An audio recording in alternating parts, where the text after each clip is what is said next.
Yo. What's up, everybody? I am Christian Alexander. This is Christian in Focus. Jesus. No, I'm just kidding. And this is my wonderful co-host, Sierra Liggins. I got to figure out this microphone thing. Oh, my God. No, I think they heard us last time when I was this far apart. So I think so. Oh, my God. Yeah. I need a Benadryl or something. Oh, no. Oh, my God. It's the weather change. Keep going back and forth. It is nuts. Mm-hmm. It's annoying. It was like 85 degrees. Yes, and I had this big old sweater on today. I was so mad at myself. You never know how to dress if you live in Houston, Texas. You never know how to dress at any time. Like, that's why whenever I go out, I always be confused when it's like cold outside and I see a young lady in like a little dress and like it's cold. I'm like, but maybe she didn't know. Or maybe she thought, it's cold right now, but it's Houston and it might be 85 later. So I'm gonna just weather the storm until it gets hot. Seen a lot of very strong ladies. I couldn't be outside. It's cold. I couldn't do it. But salute to you, sister. Salute to you. Yeah. But what's up? This is the third week. This is, it's one of my little accountability challenges for the year that I sit here and talk to y'all every Thursday at 7:00 for the next, however many weeks are left in the year since I started doing this. Jesus. Yeah. Lubricate. Right. Shout out to my barber. Did a wonderful job on my haircut. His Instagram is tracking at the bottom.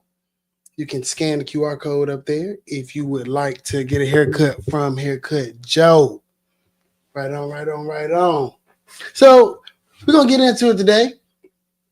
There's been some stuff going on today. Yeah, a little bit. The governor has decided to go on the offensive in Harris County. Yeah. How do you feel about that?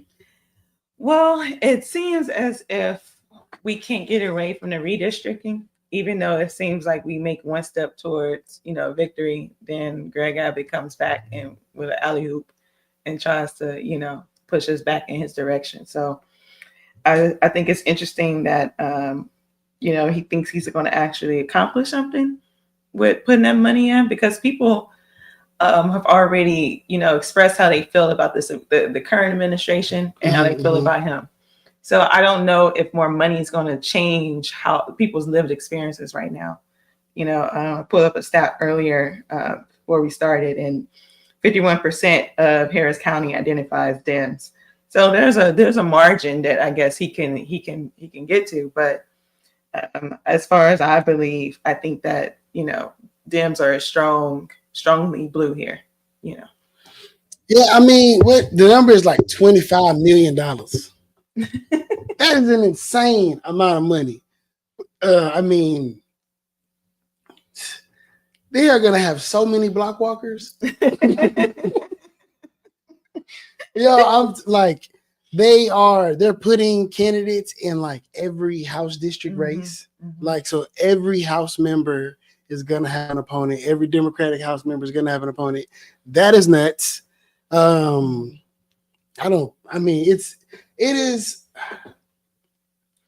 It's so Republican. But at the same time, like, I don't know. I guess if I was the person in power, would I not like mash the gas like this? I guess like if the tables were turned, what would you think that our party should do? Say we were in charge, right? Like, what should our party do? Like, should our party be like, yeah, everybody like peace, love, and opportunity?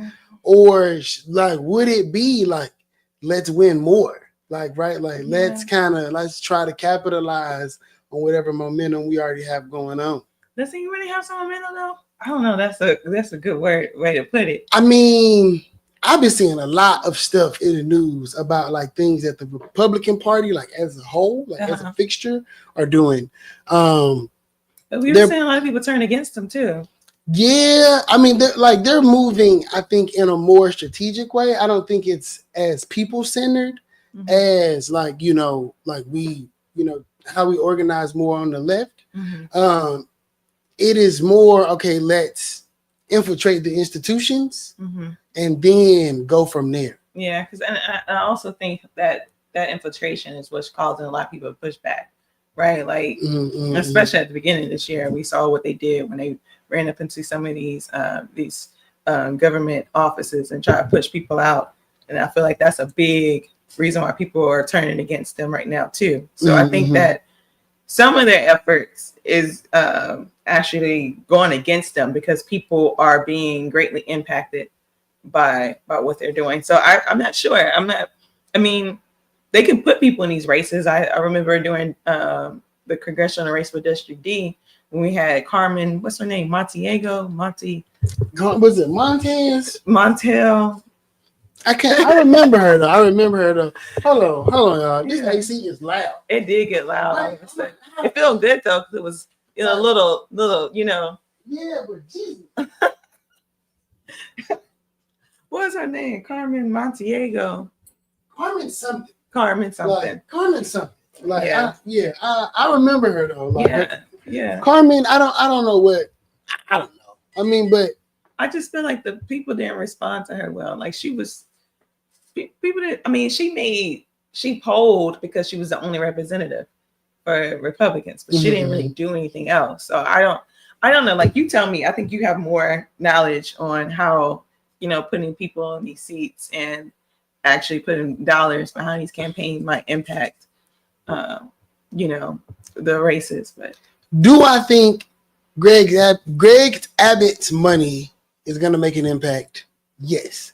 Do I think that money is going to translate into wins?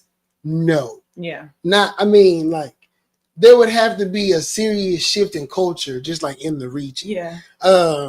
A lot of the people who do vote Republican, they don't live like in the inner city. Mm-hmm. So I mean, because there was a lot of people putting money behind Carmen. She was backed by some big people. I mean, the Republicans have a better chance countywide, like, and that's why he is targeting like Harris County. But I mean, the city is dense, so like the portions of Harris County where there are people where he'd be able to influence. I think that that's kind of already shored up. So I think we're gonna see a lot of people in the communities that are traditionally Democratic strongholds doing persuasion work. Yeah, how much money went up against? Because they poured a lot of money into that New York race too, not the Republicans, but the Democratic Party, and they still lost. I feel like, I don't know, we're seeing that money.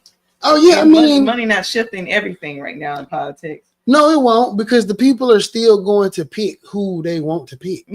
But I think it's gonna do something. I think that the majority of like our 83 million is how much they put up against Madami. Yeah, that's a lot. And it could and that was intra party. So I mean, this is a little different. But I know that those independents, they're going to spend a lot of money trying to get those independent voters. That's going to be a thing. They're going to spend a lot of money trying to do that. But I don't know. I mean, like, I think they're going. 25 million is a lot of money. I mean, like, the Hispanic vote. Yeah. The Hispanic vote, they're definitely going to go and get the Hispanic vote. Do you think they're going to get that Hispanic vote right now? I mean, I don't know. That's tricky. You see what I'm saying? Like, I feel like a lot of the stuff that they're doing right now is what's causing people to push back against them. And I don't know if money going to solve that. I mean, but what about the people, what about the Hispanic people that ain't messed up about it? Well, we need to see the polling right now. Because I feel like last year, they were sitting in a very different place than they're sitting right now. For sure. I mean, but how many of those people have defected? I mean, how many of those people were aware of what was happening, right? Because I have been told that there are people, there are Hispanic people who live here who they're not in support of, people who come here illegally, even though they're from the same place. But are they not living in fear the way I think they are? I don't know. That's why, all of these realities can exist. Yeah. Like, there are people who may actually feel like that. Oh, Texas. But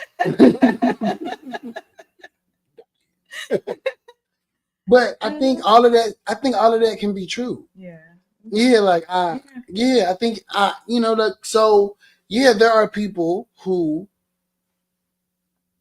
there are people who may be like up in arms, but there very well can be people who are not so up in arms, and they think that what is happening is a good thing, like for the country, because there are a lot of people who are really thinking like America, right? Like all the borders. 6 in 10 voters disapprove of how ICE is handling their job.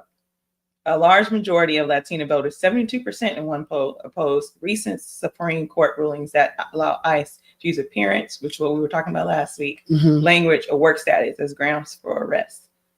So there is heightened feelings of insecurity and fear. About half of U.S. Latinos worry that they have family members or close friends that will be deported. This roaring has increased since March 2025. But they don't need the majority of Latinos. They don't. This is a numbers game. You know what I'm saying? I do understand they don't need those people who are like, no. Mm-hmm. They don't need them. Mm-hmm. So the people that they need, like the disaffected people, right? Like we talked about last time, right? Those people who are like toeing the line, if they get the amount of contact that money would allow them to, you know what I'm saying? Because that's just his money. Like, that's just what he pledged. So what do you think? So I guess it's right to my question around, the question you posed earlier around the Dem strategy to go up against that. We just saw, what's her name, take the council member, a large position for seat that was like historically Black. Oh, yes. So, we have, more Latinos in, council member seats. So how do you think that that's going to impact how people are voting? It's a numbers game. Like, you know what I mean? Like do I think there definitely needs to be like more Black representation, you know what I mean? Yeah. But at the same time, like there are a lot of Hispanic people. So like you got to kind of take into account, like, especially when, more and more are voting and, turning out and stuff like that. Like it's, you got to take into account what the demographics of the community look like. Like, so. Yeah, and her messaging that she run against, we could talk about that, but you gotta. She ran against. She ran on a platform that she was pretty much defeating a MAGA supporter, which I think is a lie. But I just think that her moving into that position may say something as well as to like what Harris County voters are feeling around. Like Trump. Like conservatism. Yeah. Staunch conservatism in this day and age is something more or less that is frowned upon in more urban communities. Yeah, which is the community that Greg Abbott is targeting, right? Yes. So, but that is that is the city of Houston. Like he is more focused on Harris County. So there are quite a few areas in the county where it's like really red. So we gotta take that into account of Yeah, I just wanted to know what you thought about that win and if it said something to what the voters are feeling in Harris County, if that would impact what Greg Abbott's trying to do. I don't know. I don't know if I think that. Yeah. No, I don't know if I think that. I think that what Greg Abbott is trying to do more or less is He trying to take more of a he's trying to take more of an offensive stance on what the shape of Texas looks like. And Harris County is such a force in the shaping of Texas. And he don't have much influence here, like not especially not in like the core of it. So if he can figure out like within the margins how to like garner more attention, and get more people to be on his side, then he can have more of a say so. I mean, because he does a bunch of things that like, handicap the county and stuff like that. So, I think that it's a, like it's a numbers game. Like it's a numbers game. It's all a numbers game, and it more or less just speaks to this like the strategy, like the business first strategy versus the people first strategy. And I think like that is the fight that we are, I guess, have been losing, right? Is because the things that they have been doing, right, like, are at least perceived to be more in a way in which that's why the people that follow them because they feel like the business is going to get handled and they'll be able to like have more and do more. I think that's interesting because we've seen that people had that same idea with Trump. They rallied behind someone they perceived as a businessman and that they would get something in return. So it's almost like they just continue on with the narrative that's not actually true, no matter how many times they see it. No, I mean, out. I think you don't think so? I think that hold up, y'all. I need to take a break. Give me 1 minute. Allergies killing me.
Sorry, y'all. Oh my God.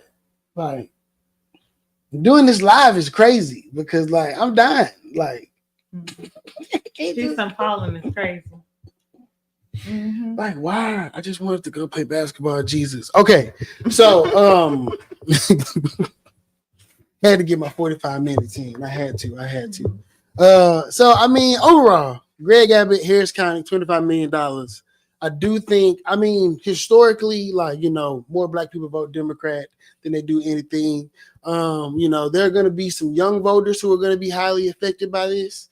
The young vote is definitely in flux, and we got to figure that out. Like these kids, they ain't messing with us. They love Charlie Kirk. They ain't messing with us. These kids, the kids, I'm talking like 25, 18 to like 25. They are not messing with us. They're not messing with us. And I can't blame them. I ain't gonna lie to you. I can't. We don't really mess with them. Their mama? I don't know who to blame. I can't blame them. You can't blame. To me, it's uncool to shame an unenthused voter. I don't think it's cool. Because it's not their fault that they're not excited. It's your fault. It's like somebody selling shoes and you mad at them because they don't understand your art.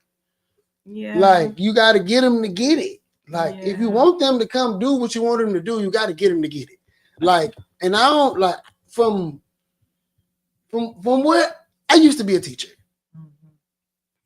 right? Like, you know what I mean? Like, these kids trying to figure out how to feed themselves. Like, oh, you know what I mean? Like they like. But that's part of voting too, though. But like you gotta. But the like, thing that's is, the crazy like, thing. but you know? voting civic. Okay, being civically engaged in general is something that has been ripped from disenfranchised people. Like, period. That's why they just made city council meetings later in the day. Yeah. Because like we got to go to work. Yeah. So we can't sit in. You could probably tune in if you Like, watching TV. What's that channel? HTV. Yeah. But like you got to go to work. Yeah, you got to have it playing in the background with your headphones. And most African American people are like working class people. Yeah. They have jobs where they need to be like focused. You know what I mean? Like you can't watch this. So like, you know, like when you got these kids, like you got to make it something that they are going to think that they like something that they can see themselves in. Yeah. Like, so, you know what I mean? Like how are you supposed to see yourself like participating in this? Yeah. Like, what does that look like for you? Are there people that look like me that are like participating in this? Are there people that I look up to that are talking about this? That like, that'll draw me in. Like, Vote or die. And is this something like that can help me make some money, right? Like, we're talking about Black people. Like, is this something that'll help me make some money? Yeah, because we used to have campaigns when we were younger, like Rock the Vote, Vote or Die. I remember it, but like I don't remember like being like excited about it. No, like no, I don't. I remember it happening. I remember seeing it on TV. Yeah, once apart. Yeah, but like, nah. I mean, I don't remember being like, yeah. No, but I also like I didn't know any politicians. Like, you know what I mean? Like stuff like that. It was like excited to vote because you was heavily because if people don't know, I met Christian at Prairie View. Yeah. You know, PV, you know. PV, and Christian was heavily involved in Prairie View politics, like the city of Prairie View politics and what was going on. He was the one to bring it back to us and let us know what was going on and why we didn't have certain things or who we were supposed to talk to. Like you were civically engaged in ways that I didn't even know was possible back at 18, 19, you know? Honestly, I don't know. Like my grandma used to do the elections at the church. My family back in Virginia, they started a church. One of my cousins, cousin from a long time ago, C.E. Upton. He started the church that we used to go to growing up in my neighborhood. My grandma, when I was growing up, was a church secretary. And they used to they used to vote at the church. And I just remember being there, seeing her do that. Like, the church is civics. So when I grew up, that's like later. Yeah. So when I got older, like, people would always tell me like, you're going to be a lawyer or like, you're going to be a pastor or something like that.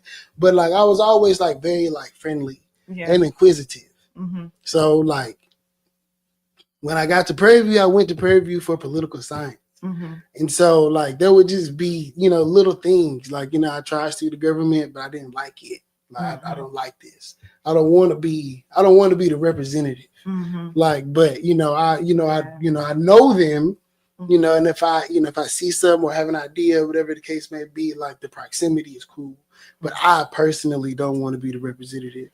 And you know what I would say to that point about SGA? At PV and like my own upbringing, how I feel. I never did feel like I was a part of that. Like even when I was at PV, there was moments where I wanted to do certain things, but I would see certain people involved. I'm like, that's not me. So I didn't see myself even at PV in politics. I always felt like I sit a little bit outside of that because I wasn't. I didn't deem myself to be as like presenting as respectable as a lot of other people did. And then especially because I did have my baby at 19, I was a young mother in college. So I didn't really feel like I fit that mold, but there was a lot of things within like politics where within PV that I did want to get involved in, just didn't seem like a pathway for myself. So I do know what you mean. Like when you got in there, you probably saw what I'm talking about. Like it's a little bit, it's just like regular politics. Yeah. And that's the thing, right? Like that's why, like if you're gonna talk about like kids in our community, You know, and we're not talking about like well-to-do kids. We're talking about kids from the south side of any city. Right, like, you know what I mean, like the west side, like, you know what I'm saying, Southwest is a whole like different thing. The east side, like, right, like, you know, like the you know, those kids, those black kids, like, you, how do you make it so that like they understand like who to go talk to about their grandma trash not getting picked up? You know what I mean? And they like dumping stuff behind their house. Yeah, they just suffer through it. Like, because I mean, like, it is, you know, don't get me wrong. Not saying that there aren't people out here like doing the work, trying to educate people, you know, stuff like that, like going back to church, right? Like, but it got to be like more relatable. I mean, and I think that like, you know, where we are vulnerable is like the youth, you know what I'm saying, more leaning towards like younger men, right? Because younger men are increasingly becoming more conservative. They're going to church more, right? Things like that because of the male loneliness epidemic. On top of the fact that, like, you know, the relationships between men and women have changed drastically. Like, so that's something that's going on with men. I think like, Kevin Samuels it's a lot. Winning. Like, it's a lot going on in the community, especially with young men. Like, you know, like they're looking to different people like as symbols of strength and stuff like that. Like, and you know, like that's, you know, everybody like Charlie Kirk woo, but like he was somebody for like young men, whether they was like white or black or whatever the case may be. He was somebody for them to like look to as like strength. Like, it's crazy. I mean, but that's how it works. A sense of strength. That's how it works, though. You know what I mean? Like, there are like, that's like the drug dealer being like the hero in the hood. I mean, but like to some they ain't got people, nobody else to look up to, so you look up to them. Going right back to, there are some Hispanic people who think ICE not that bad, and that reality exists. Them, their cousins because Bumpy Johnson was a hero to some and a villain to some. So, like, you know, that duality is something that has to be explored. Like, it's something that needs to be, you know, paid attention to most definitely. Like, so, I mean, I think that making sure that the places where we are vulnerable, where there are cracks, we can find meaningful ways to fill those cracks so that those people that feel left out can be heard and like understood, and we can message to them appropriately, because that is where I think they're going to spend that money. I mean, they're not going to spend it on black women. They're going to spend it on putting, what's that Charlie Kirk thing in colleges? Oh yeah. They're putting it in all the high schools. Yeah, I saw that. They're putting it in all high schools. I saw that. Yeah, it's going down. Oh, they're going to have a tough time up against Riley Samuels. It's going down. it's going down. They're not playing. They're not playing. They're not playing any games. All right, cool. I think that was good. I think that was a good little run. Little 1-2, yeah. Yeah. Little 1, 2, 3, 4. All right, so what else is going on? What's going on? My daughter, I'm just gonna go. My daughter hid my microphones today. I spent 8 hours playing hide and go seek with my microphones today because my daughter put them somewhere they shouldn't have been. Parenthood is the ghetto. Ain't no either. I know I get on my mama. Ghetto. Oh my God. I'm like, y'all tell my mama about everything every day. Ooh, it's so so it ghetto. don't ever stop. It's so ghetto, dog. For the rest of your life. Man, I thought, you know, and when I see her doing shit, I'd be like, damn, I used to do that. Yeah. You mother. I know. Damn, I used to do that. I'm like, did you take this out of my house? Yes. Yes. Man, I used to do that. You're gonna be forever missing something. Man. Forever. Totally used to do that. I'm talking about. I still do that. That's what I'm saying. I still do it. You'll pull up to my mama's house and take something. Oh, yeah, ever stop. Man. Forever missing something. Dog. Can't find anything. And I know I didn't just lose it. Doesn't make any sense. The ghetto. So, let me see. I'm going to make sure I do this right. Window. Also, share system audio. There we go. Window. And make sure you don't go mute. No, I'm gonna make sure that. I think that was supposed to turn on. Okay, so I'm sorry. Why he always look like he just jumped off to a Green Day? Like he always got like the darkest eyes and mascara and eyeliner. You know you what? See that? He do. I know he was rocking the Green Day heavy back in the. What That's could be crazy. Green Day? Because Green Day too liberal, but you know he give punk rock aesthetic. That he do give that he might have on some eyeliner and mascara. I don't know about makeup, but you know, I like to say that I like to mind men's business. I do not mind. Yeah, but like I don't know about makeup though. Yeah, like that's what I'm saying. Like you know, I'm a mind my man's business. True. I don't know nothing about that, but I can see that he is a little dark around the eye.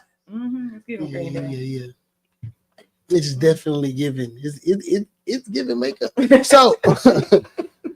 So JD Vance tried to spin a 4.6% unemployment rate as good news, but saying that in a nutshell, right? Because we're not gonna play it. I just want pull it up a little bit so we can see it. Saying that before, right? Like when Obama was the president, people just wasn't going to work. They ain't need to go to work. They just wasn't going. They wasn't trying to find jobs. But now we're putting jobs out there. Now they want to go to work. Now they doing stuff.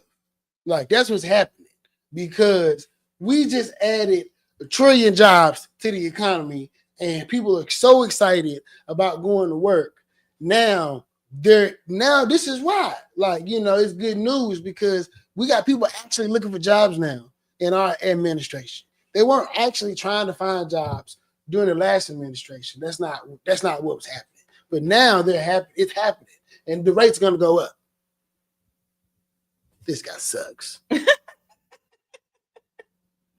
Yeah, he sucks. The natural unemployment rate is around 3.5%. So to be 4.6, I mean, we obviously that's not doing good. So I mean, I think. To also put in context the reason why people weren't looking for jobs because we were just getting out of COVID. People still had that loan money. People had them stimmy checks. People was chilling a little bit, So no, people weren't looking for jobs. I think it's kind of hard to I think it's always a disservice to people because we talk about these numbers without context a lot. So when adding some context, but to look at a number like 4.6 and say that more people are looking for jobs when they also laid off so many people this year. That's what I was about to say. So many people got fired. So many people got fired this year. So many people got fired. So, I know at least 6 people personally who got laid off. Yeah. I was scared all year. We still got a week left and I'm still crossing my fingers that I'm still going to be at my job. Still crossing my fingers. I know so many people who are they took our contracts, all of this different kind of stuff. We went through 3 rounds of layoffs at my job this year.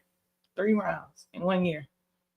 My mama, she works for an oil and gas company. They laid off 200,000 people. I know. Can you imagine laying off that many people? She work at HR.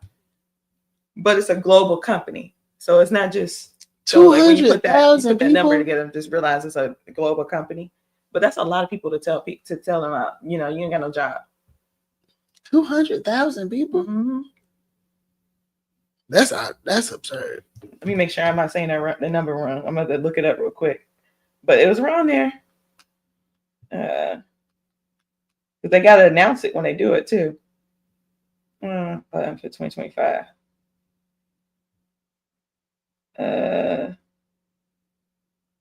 The first half 2024, it's not saying. What was the number, bro? Number.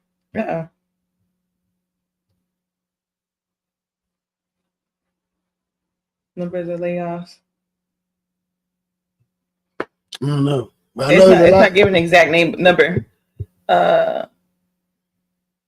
Yeah, it's not giving an exact number, but they're supposed to report it, so it's on there. It's a global company, so it's people around, but that's a lot of people. That's a lot of people that don't have jobs. Maybe it was 200. Maybe I said that number wrong. Yeah, maybe it was 200. Maybe it's 200,000 now. It's not the right number. I'm not going to say the name. And then the president, right? Let's go to the president. Then the president said that he reduced prescription drug prices 400 to 600%. 400 to 600%. Dog, if I'm selling you something for $10, okay? $10. I'm selling you something for $10 and I give you 100% discount. What that mean? I ain't paying nothing. It's free. It's free. If it's reduced by 600%, I paid you to take it. I was gonna say your grandkids are taking it for free. 600%. What? And so sometimes it calls a question to me. If he says things like this, knowing that people are smart enough to question him on it, what's his motive for saying it? I think there are people that believe it. You think people believe that? Yes. Yes. Like, yes. It sound good. Don't that look good? Like, if you take off like the top part where it say like in a manic shouting speech, right? If you take that off and it say Trump cut drug prices by 600%. That's the headline. Mm-hmm. If you, right? Like, you're not that good at math, but you can vote. Yeah. I'm just saying, like, everybody can vote. Yeah. Everybody can vote. So, but there are people out there who's going to challenge that, and he just don't care. It don't matter because everybody, unless you're a felon, everybody can vote. That's why it's a margins game. Mm-hmm. Well, he spoke to his base, and they believed him.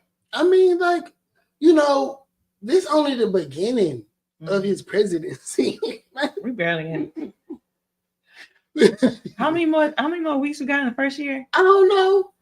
Like, I don't even know. But all I'm saying is, like, this year feel like it's been 5 years. It do. And it's been like a year. It's like every day I hear or see something crazy. Something crazy. I feel like we say that every day. I feel like every day we say that every day we see something crazy. And it's just nonstop.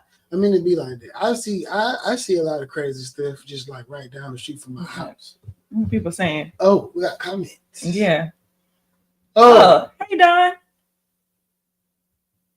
Hey Don. Who are you talking about? I don't even know. Oh, wait. She was talking about Alejandra. Oh. I wasn't necessarily talking. Well, I don't like her messaging, but I was just trying to point out, like, I think that it may say something about the voters. If you can campaign on that and win. I mean, for sure. I mean, well, those candidates were on like two totally different spectrums. Yeah. And I mean, everybody is, in their campaign, in their races, right? Everybody is different. Mm-hmm. Some people throw mud, some people don't throw mud. I seen on the Rail show, it was some mud slum. It's not even, they throw lies. No. They throw fibs. Go on Darrell's Facebook page. Darrell, Durrell. I ain't saying Darrell. I don't want to talk about he in the comments. Go to his Facebook page and you're gonna see the mud. Mm-hmm. Like, you know what I'm saying? Some people don't, some people be like, I'm gonna rise above. Some people not gonna rise above. Mm-hmm. Like, you know what I mean? Like, she decided not to rise above. Like, I mean, she decided not to rise above. Am I mad that she not rising above? No. I'm not mad. I mean, some people mama tell them when you're in a fight, you better pick up something. Do something. You better pick up something. Do something. Do something. So, Please. Do something. We were all taught something different. That's all I'm saying. Do something. So me personally, I'm not against the mudslinging. Like, it happens. It's politics. It get a little dirty. You know what I mean? Just don't talk about nobody's mama. Like, yeah, that's all. Just don't talk about my mama. Okay. Like, yeah. Because I'm going to hit you. Okay. That's why I could never go into politics. Leave my stuff underneath the rug. Don't talk about my mama. Like, you can talk about me like a dog. Like, yeah, throw me out there. Drag me. Yeah, I mean, if it's something that, like, because it's usually something you did to yourself. Like, and you like, yo, please give me some forgiveness for this. But everybody don't owe you forgiveness. See, he said some stuff he shouldn't say, but that don't equate to what they were saying. Yeah, but no, what I'm saying is, I mean, it's just, and I'm not, and I would like disclaimer. In my example, I was not mentioning her opponent, like, just period. I'm just talking about candidates in general. Yeah. Like, if there is mud to be slung, it's usually something that you have done. I mean, yes. And you want the public to forgive you for this discretion. Yeah. Like, but everybody is not going to forgive you for that, for your transgression. Yeah. Like, so you have to keep in mind, if you are going to be a public figure, that if you like to party, you like women. That's most of these men. Like, you know what I mean? Like, you like whatever it is you like, dog. You better like it in a place where people will not tell everybody about your business. Because if somebody finds out, they are going to tell. If you feel like that maybe you may say or do something that may not fall favorably on the ears of your constituents, you should ask someone. Yeah. You ever heard of T app? I know we're getting far off topic, but the T app that they had. I have heard about it. And it was some hitters on there. It was some hitters on there. It was some he's on there. That's crazy. You know, I mean, like, you know, and I say, I mean, you know, this is not exclusive to me. No. I would like to say this. This is not exclusive to me. There's not a T app. I mean, if there probably is. I mean, I wouldn't doubt it. There probably is a T app for, but you know, you gotta, you know, if you're gonna be a leader of people, you know what I mean? Like, excuse me. One, you gotta choose your crowd. And you gotta make sure that crowd understands, you know what I'm saying, where you coming from. Yeah. And know that, like, your message is not going to fall kindly on all ears. Like, and that is not, no one owes anybody that. Yeah. It's tough. Yeah. But they don't owe you. They don't owe you. All right. Oh, well, speaking of, like, people not owing you stuff and, you know, like, you know, taking, you know, make transgressions.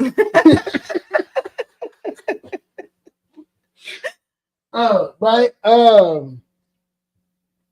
T.I. was on Kirk Franklin's show. Right. I know that, like, where you going with this? Hallelujah.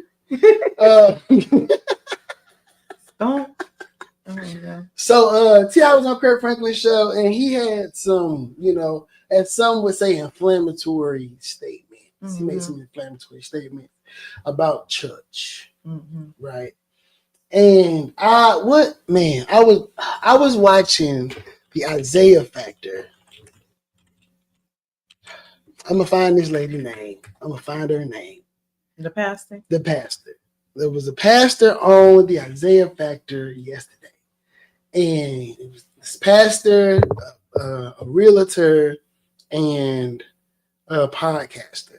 I can't remember anybody's name. The podcaster had a cool name. It was like a rapper name, but it was a podcaster. I thought that was super interesting. Like, you know, because most podcasters are like their first and last name. You know what I mean? He was like Fresh Stacks or something like that. I don't know. I'm sorry, brother.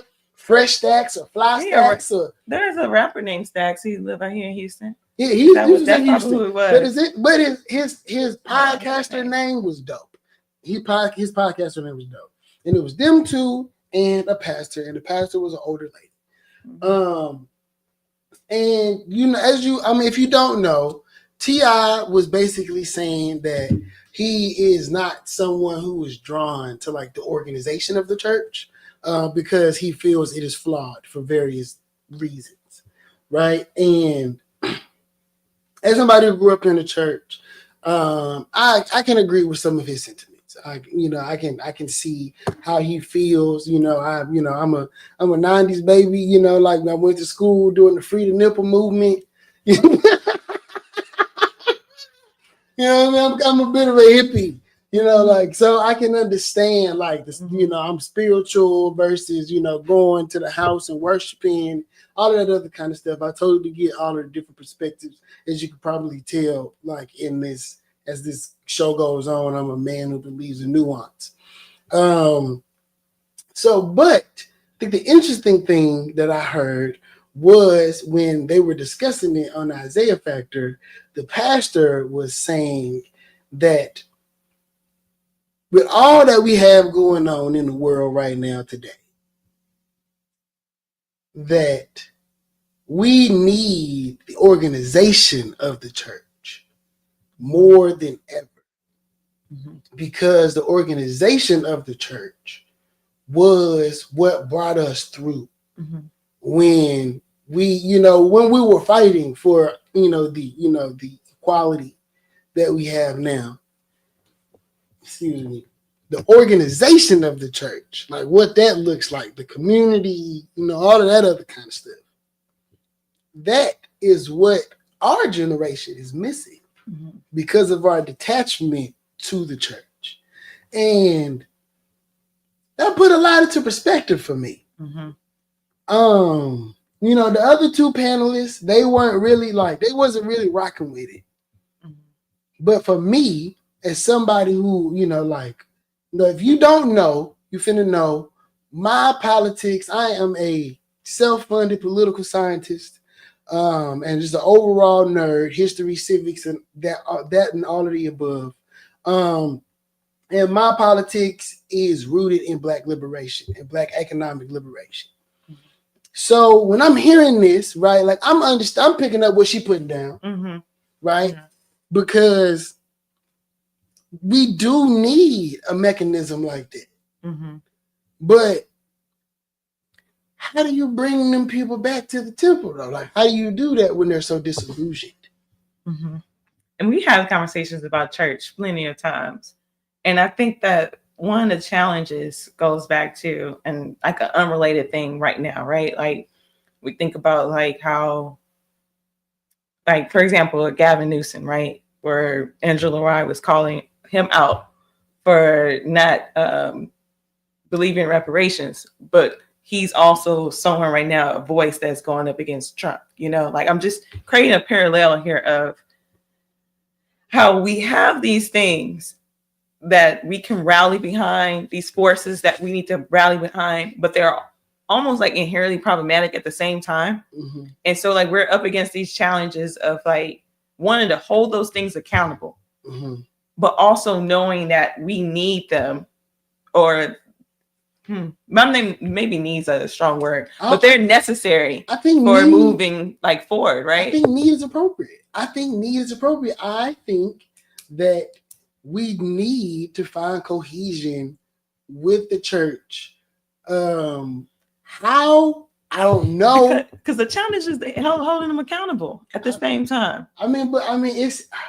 I pulled the stat because we said we were going to talk about this. Yeah. In 2019, the Houston Chronicle posted a story where they found 387 Baptist pastors, employees, and volunteers that face allegations of more than 700 victims of sexual assault allegations in 2019. And I will say this, right? Like, you have to deal with the problematic parts of all things that are started. 700 victims. Yes. And this stemming from 1998. And that is absolutely terrible. Did you hear about the Boy Scouts? Not to hear about the Boy Scouts. I was right to hear about the Boy Scouts. I am terrified to hear about the Boy Scouts. I'm terrified. Yeah, the boy. Okay, hold on. Let me pull it up. Why are you doing that? Just making the point again. It's But wait, we got to go back because we don't want to like because yes, yes, like we do. Here it is. It's a 2025. Yeah. No. They just like settled. Like it was Lord. 2.46 billion. Yeah, that's not funny. Oh, it's not. It's not. 2.46 billion. Oh my God. So this is what I'm saying, right? This is what I'm saying. There are nasty people everywhere. Okay? We have to protect our children. We got to protect our elders. We got to protect ourselves. Hold up, wait. Right? Because this is this is the part of like community building and community and shit that people don't want to deal with. Like this is why we don't have community. Right? This is why in Africa they used to have mob justice. You know what I'm saying? That's why they used to do stuff like that. Right? But like this is I'm not saying people are going to do bad things. But we have to wait. 82,000 people. No, this is crazy. 7,800 people do bad things. Yes, like in the world, like people do bad stuff, but people do bad stuff. Can we at least at a baseline agree that people do bad stuff? Whether it's murder, whether it's theft, whether it's rape, whether whatever, people do bad stuff. Can we agree on that? Yes. Okay. Now, can we also agree that if we were to get 1 million people together, and that 1 million people, can we also agree that some of those 1 million people, which could be 82,000, we can do the math and find out how much 82,000 is out of 1 million, right? Well, no, it wasn't. That was 82,000 claims. It was 7,800 people. So 7,800 out of 1 million. Okay, so we can say that like there's going to be a portion of these people. I don't know if it's going to be significant. That's 8,200. Wait, hold on. Let's see.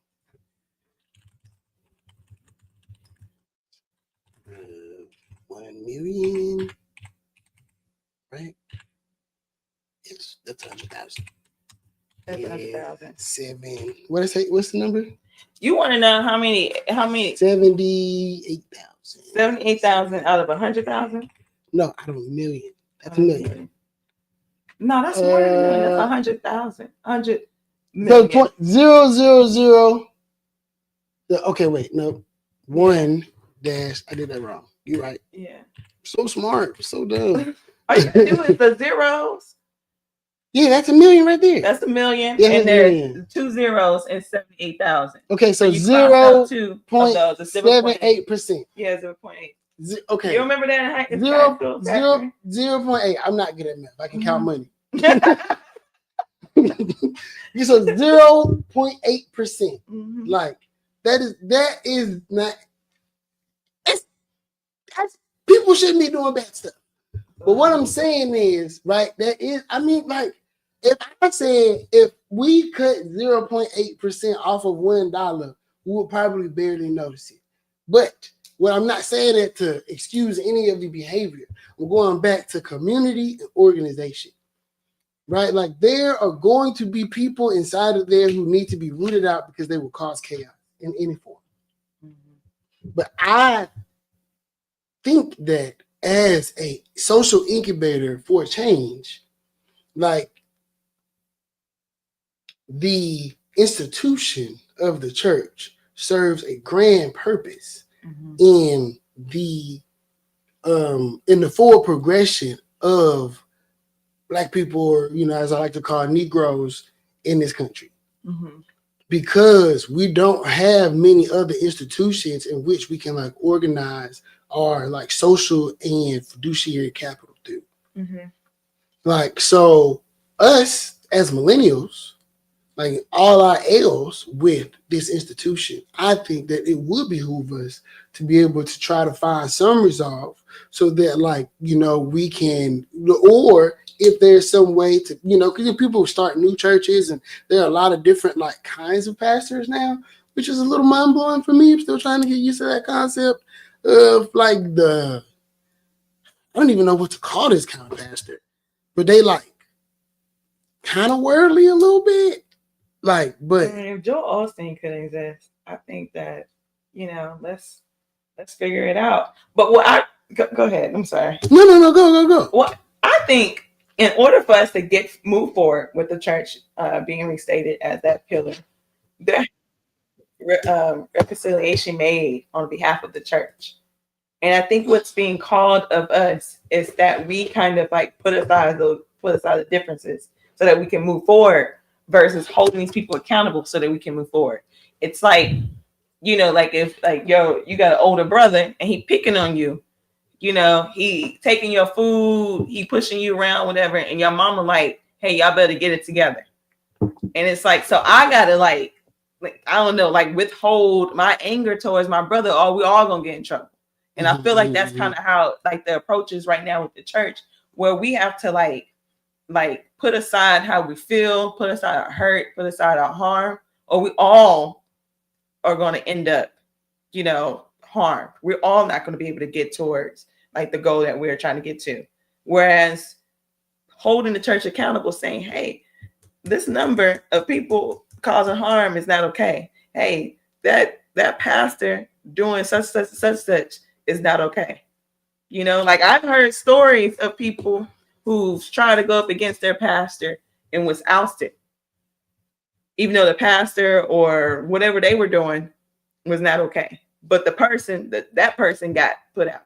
And I think it's those stories, it's those situations where it's causing us not to, lean on the church like we used to. And it's not us that got to do something about it, it's them. Yeah, no, I'm not saying that the church don't have a PR problem. PR. Like, yeah, that's what it is. PR. Yeah, that's what it is. Like, they have this is definitely public relations. No, this is totally public relations. Like, I mean, it is bad. It's bad. It is bad. You know what I mean? Like, they're like, they gotta keep their hands to themselves. Probably. I mean, but it's not like the whole though. And that's what I'm saying. And that's what the doctor was saying. It is. It's protecting the predator. Like every time it's protecting, even this conversation, even what the pastor was saying, it's not holding the people who are in charge accountable. And people are tired of that. That's what T.I. was saying. I don't disagree. And so if someone's telling you what they need, then I think you gotta hear them. I don't disagree, right? But we all, also, right? All of these churches, right? They're not all like, most churches are like independently owned, stuff like that.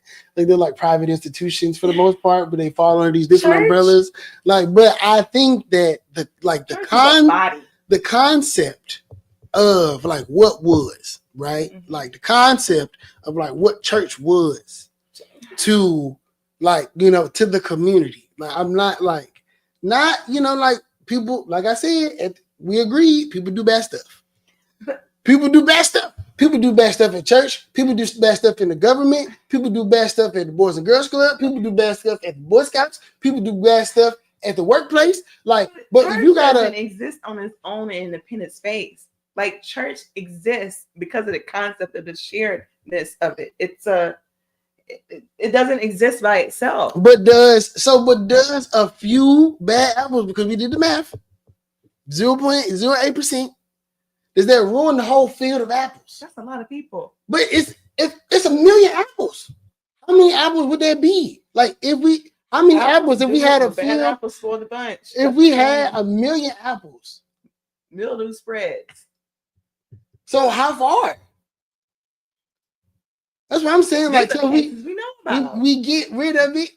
Like, right. So is this so do we just throw the whole thing away? We don't throw the because whole thing it has, away, and that's not even what's being and called right that's now. what the What's lady being was called saying is on the show, though, what is being basically. called is to hold these people accountable. But how Like- do we fix, right? Like, And it's not even just this. Like, right? Okay. My own personal problem with church. mhm. I went to Portugal around 2023, and I stood in the church. I stood in church in Lisbon when they signed a proclamation to start slavery. How do you go and stand in that church and understand what they done to your people, to your lineage, to your ancestors, and the atrocities they caused around the world? And there's no reconciliation around that. There's been nothing done there. That's from 1400s all the way to today, where you still got all these like harmful actions being done. There's no accountability at all within church. Why they want slavery in Portugal? Why they want slavery in Portugal? Yeah, that's not what it said. I didn't want slave. That's where it started. No, who? Oh, so who? Okay, wait. Who signed the proclamation? It was in the church. I'm gonna bring it up for you. Hold on. Lisbon, Portugal. Church. Right, but so okay, let me go back to what the lady was saying, right? Because all of these things that you are saying are valid, and this is what she was saying.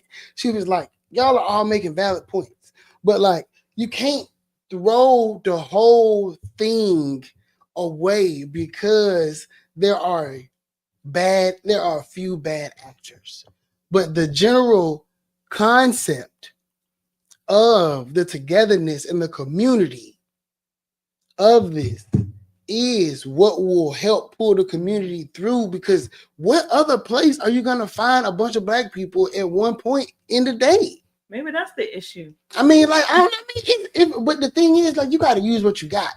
Like, that's the thing, though. Like, we could hope for like a new system to exist, and I'm all for that. Like, I'm all for that. Mm-hmm. Like, but like, until we get there, why people put the harm aside? We got to use what we got. Like, you don't. Churches are independent. They're all not the same. They're independent. Like, they are independent. I feel the same way about churches like I feel about cops. Right? You got good cops. You got bad. That's not how people see it, though. Church in itself, church in itself represents a body. It's not singularity. So we can't say they're independent churches. That it's not viewed as.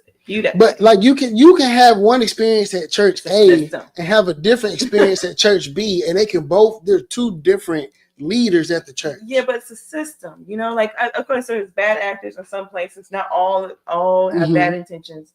We know those things, right?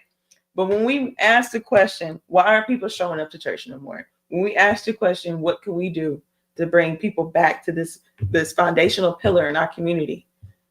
The answer always is that the people who are the leaders in the church need to show some remorse, show some acknowledgement, somehow address the issues that have been existing within church that has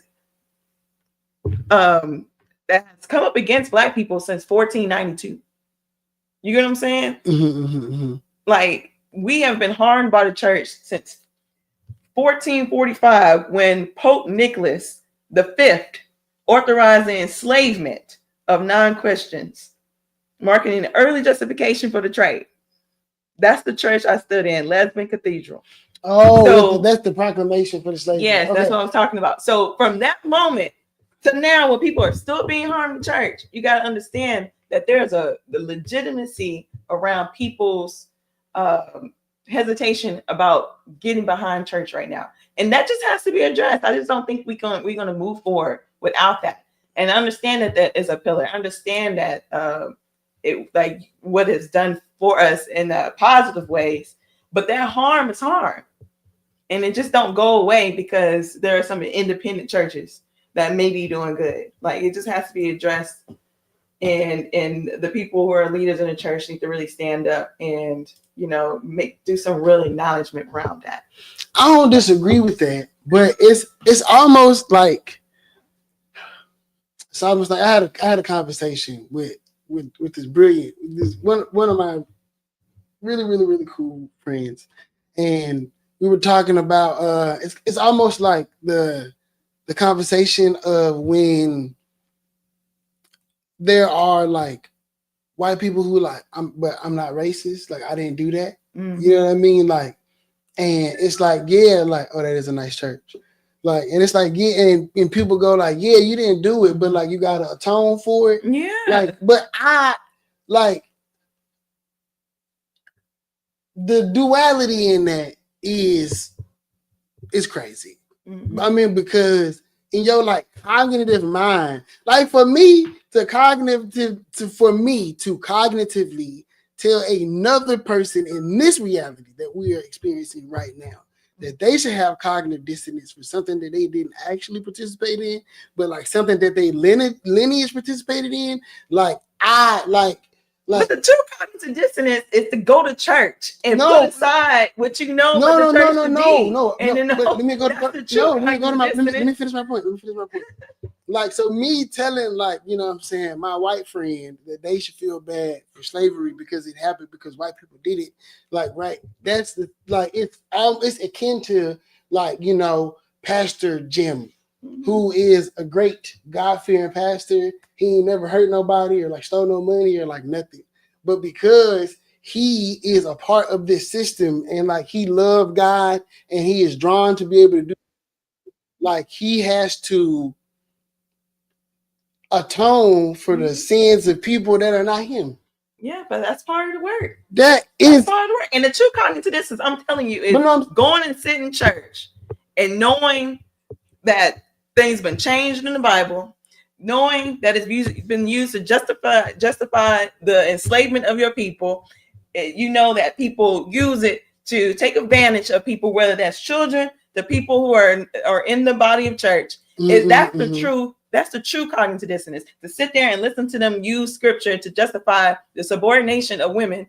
You sit there and you listen to them say these things, and you know that those certain scriptures were put in the Bible just to political gain, right? Like, that's the true cognitive dissonance. And the only way that we're going to move forward is that there's some acknowledgement around that, and like some way, like some clear path forward to like really get into the word of God and what it's supposed to be. There are, like I was saying about those new pastors, like there are pastors out here who, like, man, where my TikTok phone? Your TikTok phone? Where is it? Yeah, man. Because like it's this one pastor, like, bro, like smoke cigars and shit, and he says shit. He was like on TikTok, like, yo, if you ain't got shit to do today, come down to the Kingdom Cathedral. And I'm like, the hell? Yeah. If my grandma heard this, she would be up in arms, G. Like, what? Like, but like when he talks about theology, he is talking about it in a full circle. Like, and I can appreciate that. Like, you know, like, and you can tell that he is like a God-fearing person, that he loves to preach, he loves to serve, and all those other kind of things. But he acknowledges the patriarchy. He acknowledges the misogyny, like all of those different kind of things. Like, he, you know, like, he's extremely progressive. I think that's the word I'm looking for. Like, I guess that's progressive. Like, you know what I'm saying, in a theological sense, like theological. I don't know which word it is, but I think that, like, you know, the presence of people like that, like, right, especially like, you know, in the Black church. Especially if you are you know, because they used to say, like, if you read, we're going to stop at 120. Okay. If you read, you know, old people used to say, if you read too many books, you get like far away from God, stuff like that. Yeah. You know, like you start to like question stuff and be like, is this? That's what the cognitive dissonance starts setting. Right. And I think that, like, you know, there are other like-minded Negroes, you feel me, who, you know what I'm saying, want to find community and like God and love, and they do acknowledge and are openly, you know what I'm saying, their eyes are open to like the fact that these things had occurred at a point in time, but like their love for God, like, is what it is, and they want to serve through this institution. And I think that was her point, is that, like, because she was saying, like, you know, I feel you, but like us though, like, you feel me, like, where we gonna go? Who can I run to? Yeah. You know what I'm saying? Like, but for real, you know what I mean? Like, and you know, I'm stuck on, like, where we gonna go? I do get you, and I understand your point because it is a pillar, it is a rallying point for Black people. There's still enough Black people who are in church who are able to, like, move past or not even acknowledge those things, and there's enough, and it's kind of like, again, like the true condescendence is putting that aside to be there. I mean, I think my mentor told me this. He's so wise. Dr. Alexander Brown told me this, right? Dr. Brown has had a very interesting, like, spiritual journey. He was a Hebrew Israelite at one point in time. Oh wow. Yeah, he was like their like historian or something like that. He went over there to Israel, like kicked it with some dude named Ben Amin. Like, like he was deep in it. Like, now he said that brand of Hebrew Israelite is not what we know today. It was different. And and he's like he's a PhD. He's been a PhD since like the 70s or something like that. You know what I mean? Like he's running around with Martin Luther King and them, right? That's them his people. Yeah. He grew up like in the church. I think his mama was a Jehovah's Witness. Wow. I believe. Right. Like I think and his grandmama was a Christian. Like, so he had a very, very interesting religious journey, right? And he said to me, he chose Jesus. Like, and that was a thing, right? Like, because we would, like, like how we sitting here, we going. And I go and I talk to him, you know what I mean? Because I could just, like, let it rip, like, freely. And one day I was just, all the stuff that kind of how we doing, I was poking. And he was like, I chose this. Like, you know what I mean? And he well read, brilliant. Like he understand all of the, you know what I'm saying? But like he chose that faith. And I think that is what, like, you know what I'm saying? Like, and I understand how there can be cognitive dissonance and like what your faith say, you feel what I'm saying? And like I can like what the history say. You know what I mean? Like, but it's like somebody being a fan of mystical is crazy. I know. He's gonna shake that. No, like, oh my God, like, I smell smoke, dog. Yeah. Like, you know what I mean? Like, but he has done harm. He done harm. Like, went to jail, got out, and then did harm again. Like, you know what I mean? Like, dang. You like being in there, But you know what I'm saying? Like it's like that, dog. Like you choose to be a fan. Yeah, you choose. You know what I mean? Like it's my thing is why I was, excuse me, and why I was on the side of the doctor. Because I mean, I've had my own cognitive dissonance with going to church, but where I am right now, I'm like, man, that makes so much sense. It makes so much sense. Like, and I know a lot of people like us. You know what I mean? Like, we just live in Texas, so there are a lot of people who are like, I go to church every Sunday. It doesn't even matter. I get throwed on Saturday, but I'm gonna be at church on Sunday, and that is crazy to me because at my grandma's church, you are a backslider. Like, that look I smell. Like what? Bishop Lorenzo Moore is not having that. I remember being a backslider in like the 7th grade. Like feeling like, oh my God, I was like looking at booty. Like I'm going to hell.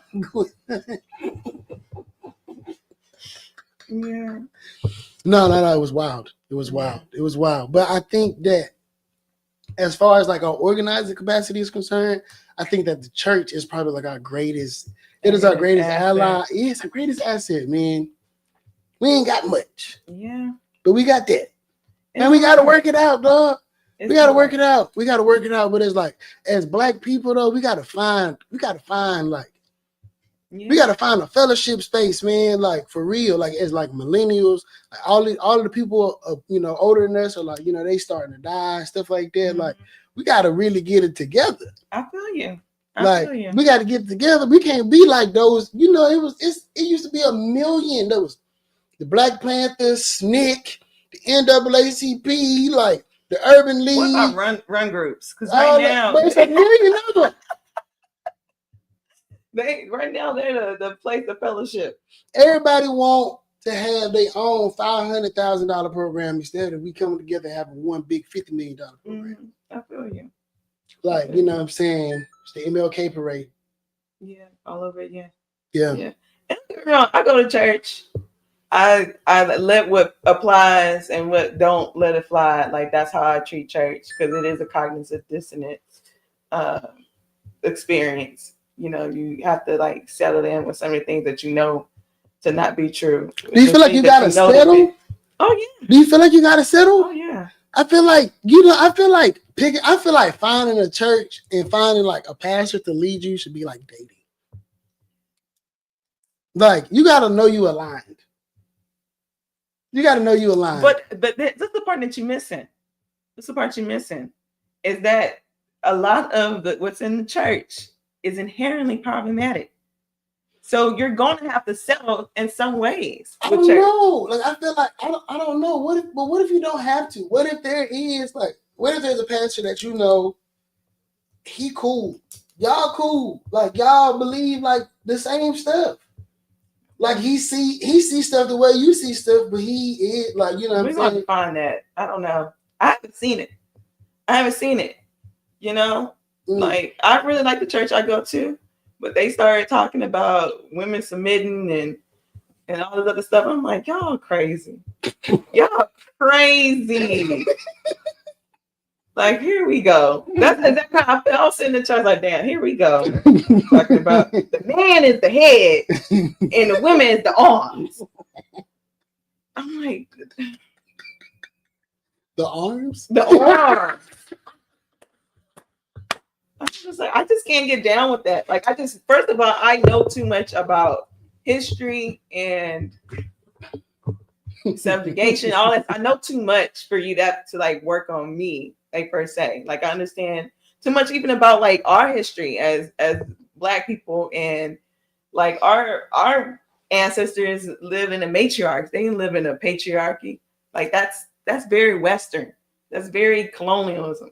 You know, and like to even like understand that and like sit in church and hear somebody try to preach to you that the reason why we ain't doing something because women don't really know where they're supposed to be at right now is wild. And I'm like, okay, I'm gonna catch y'all next Sunday. Yeah, we're talking about something else. I don't really, you know, I just want all the men to understand that I'm not with y'all with like being mad at women because they got jobs and shit. Yeah, and I ain't trying I'm not with y'all. I just had to make the disclaimer. I'm not with y'all. Women always work, first of all. I'm not with y'all. Like, No. They make work with rich people. Like, but right now though, because a lot more women go to college than men, they got like better paying jobs and dudes are pissed off about it. You know what I'm saying? And I'm not blaming you, men. I'm not blaming you. I'm blaming some of you. I'm not blaming you, but I'm also not with you all. You know what I'm saying? I'm my men's business, and what money goes in that woman's pocket is not my business unless she give it to me. Yeah. So, mind my business, but I'm just saying. Yeah. But to bring it home, right? Because we got 2 minutes. To bring it home, though there are some problematic things that have happened in the church, past and present, right? Totally acknowledge that. But I saw today that like the Baptist Association has 21,000 churches in it.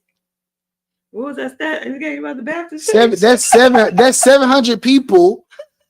700 out of 21. So 21. That's just 21,000 buildings. Okay, let's do the math. There's 21,000 buildings. So that isn't. I don't know how many people are in each building, but that's a lot of people in each building. For 21,000, even 21,000 to 700, like them numbers is, you know what I mean? I'm not saying we're not taking away from the victims, y'all. I'm just saying look at the organizing power, dog. That is 21,000 different.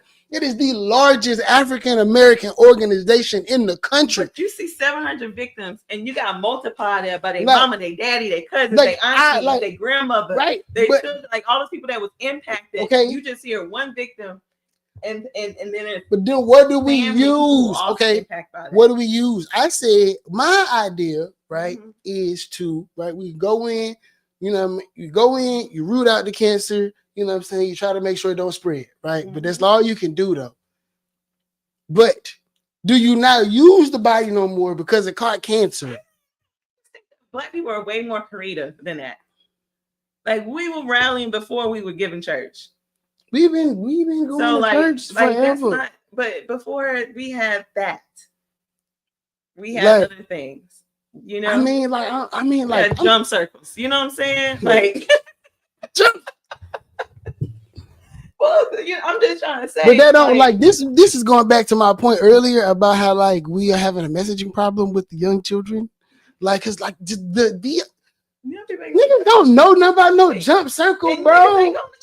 But like they are going to church. The young people ain't going. Like the young men are going to church. They are going to church. They are going to church. They want That's things. why music trash. Because they're not going to church. They're going to church. The conservative, like the young men, the disillusioned young men, they are going to church. If they not going to church, they still like, yeah, a little God. You listen to every rapper. That's what their mama told me. But I'm just saying though, like it is deeply ingrained. Like we gotta meet them where they at, dog. Like we can't be so gung ho on, but you should be. I think that's where I'm at with it. Like it can't be, but you should be though. I just think that it's not even what should be. I just think that people need to just be like people always throwing around this word accountable, but they not holding the real people who need to be accountable.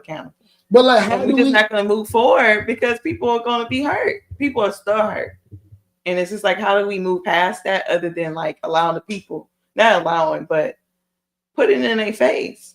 Like we're not showing up, and that should be cause enough to make some changes. But instead, it's like it's being thrown back on us that we're not showing up. Like that's the protest. I mean, they have made changes. They have started to take church offline. Okay. They're like, you need to come back in here.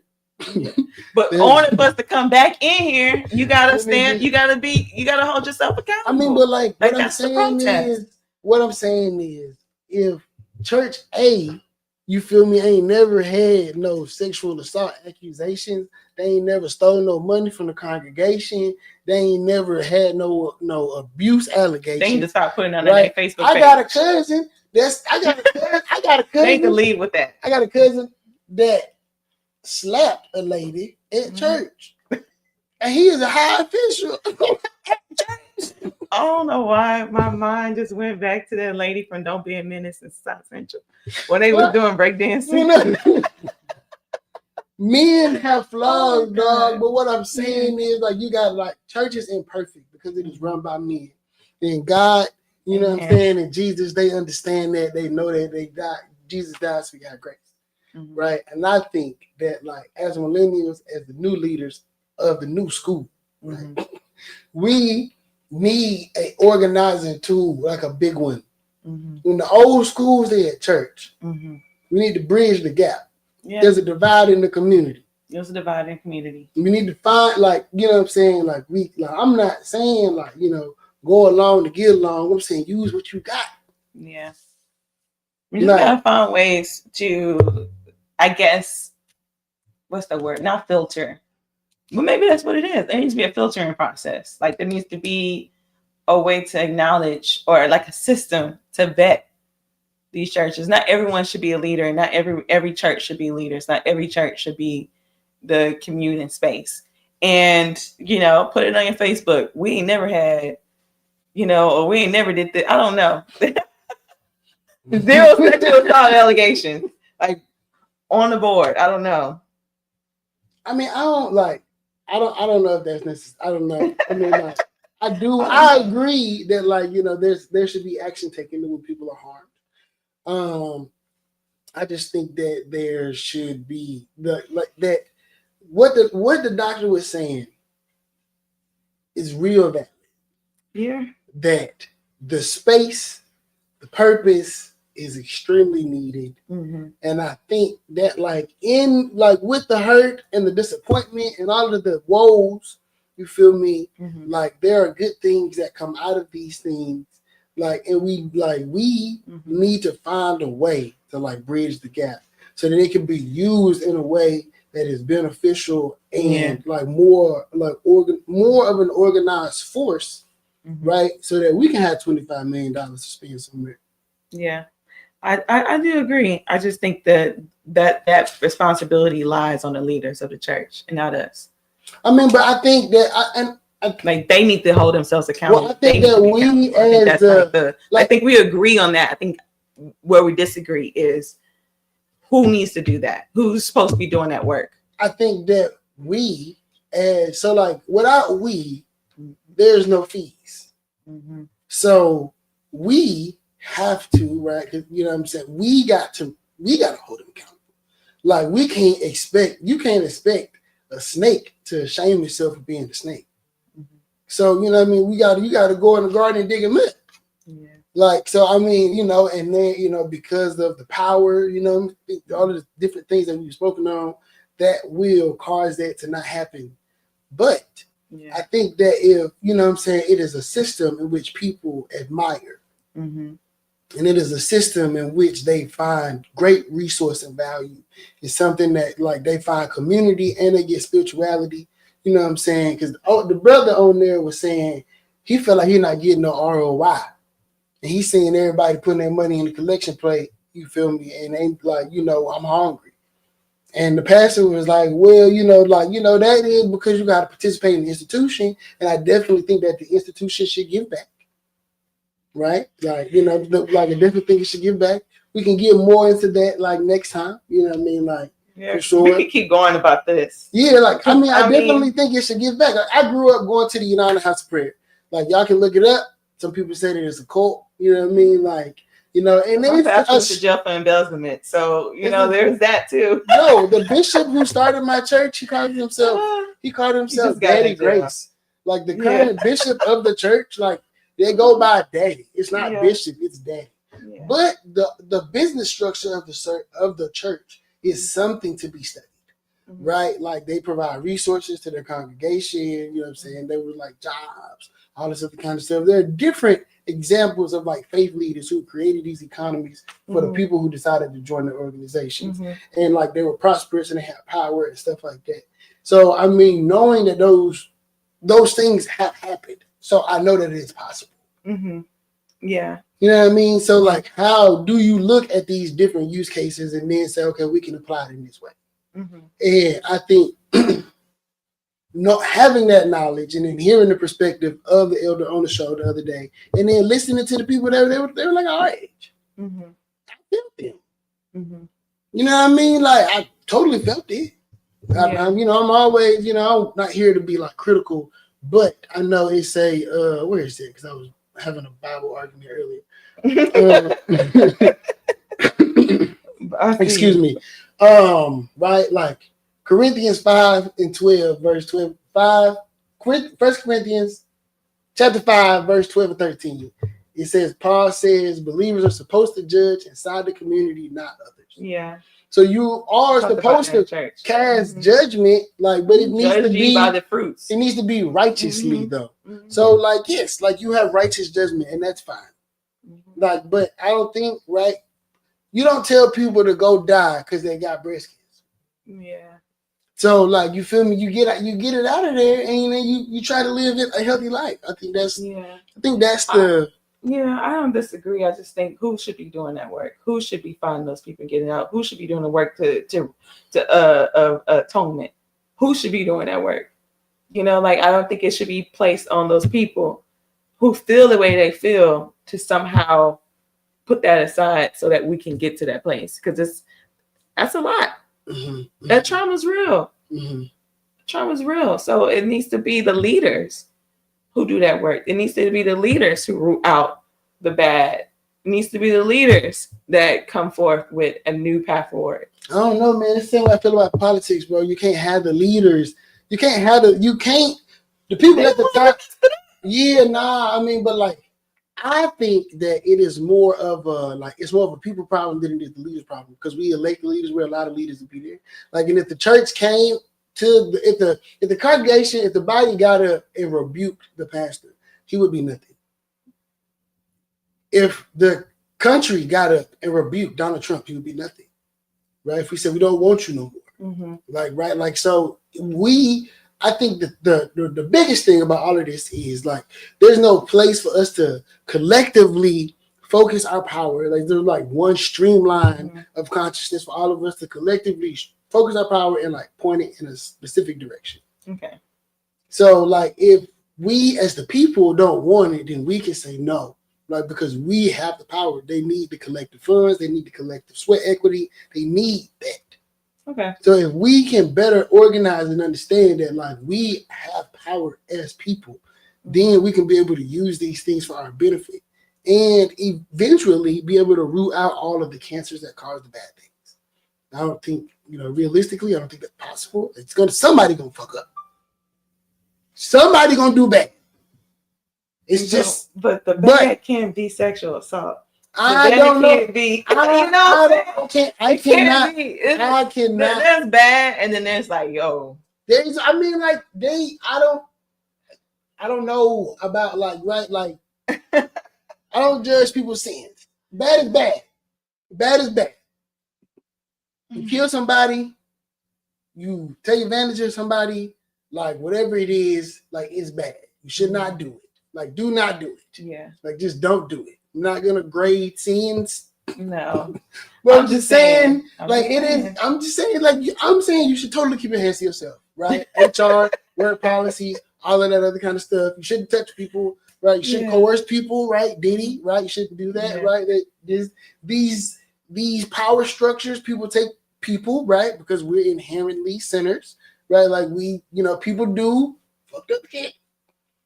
Like when you give them positions of power, you just got to try to find the leaders who won't be abusive. Like, and just all of the, it's the patriarchy. Just suck it all up. Okay. Yeah, it's the patriarchy. So, man, we talked for quite some time today. I know. I do feel better. Shout out Flonase. And Rotos. all that, man. Like I'm, my voice already raspy, y'all, and I'm in here going. It's really terrible. I really hope y'all was engaged, man. I fucking love this shit. We can talk all day. Yeah, I ain't gonna lie. Yeah. Me and Christian talk the 12 the next day arguing. So for sure. Debating. For sure. For sure. Sometime. Yeah, for sure. Now I gotta go. Shout out, happy birthday, Kennard.